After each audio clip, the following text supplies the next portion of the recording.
I mean, this quote says it all, but they really had a dignity to their service, and they drew attention to themselves without wanting to just massacre the Germans. They weren't trying to pull attention just to kill all the Germans. They were pulling it away to save American lives, and by doing that, saving German lives by not having them fight the Americans. And I mean, they're so humble about it, but they did it and only 3 men died. Out of 1,100, almost on the front lines all the time, pulling enemy attention to themselves with rubber tanks, never fired a shot basically. And they only had 3 men died, and one of them was more of an accident than war-inflicted, and the other one was just a stray shell than getting in the front lines fighting Germans. And I mean, they didn't kill anyone, and they still, it was just amazing what they did. It's the true triumph of this. Thank you very much. Yeah. Madeline Christensen's exhibit on the Ghost Army won the senior level World War II History Prize at National History Day. Congressman Ben McAdams of Utah recently entered the story of Madeline's great-grandfather into the official congressional record.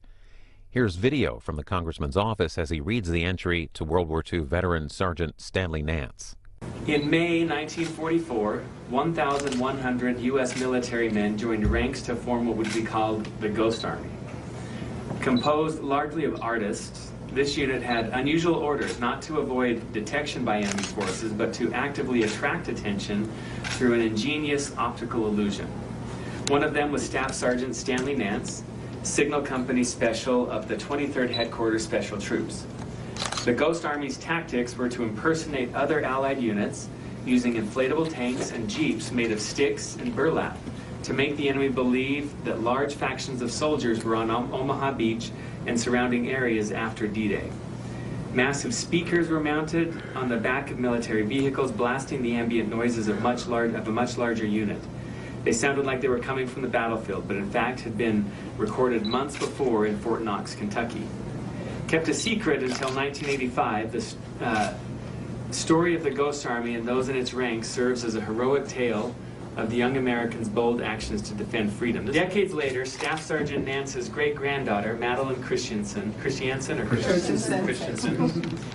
told his story through a history project, which recently won the World War II History Award at the National History Competition. Her project is an amazing recreation of a story of skill, courage, and triumph, unique in the annals of history. As we prepare to celebrate Independence Day 2019, we honor 2 extraordinary generations of Utahns.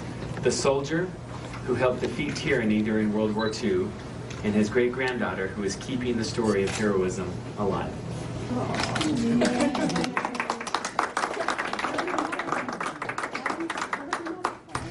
Of all the transmissions that I made from my radio,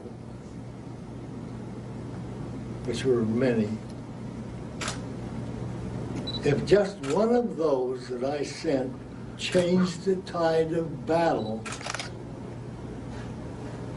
where one wife or one mother, one new wife or one mother was spared putting a gold star in their front window, that's what the 23rd Headquarters was all about, saving lives. And that's what we went in there. That was drilled to us. We didn't have guns. We used fakery to win the war or help the units of force chase the Germans down. And we shortened the war by at least 6 months because we were told that we were going to be in this conflict at least 2 years. And we were barely in it 1 year. So that's what we did.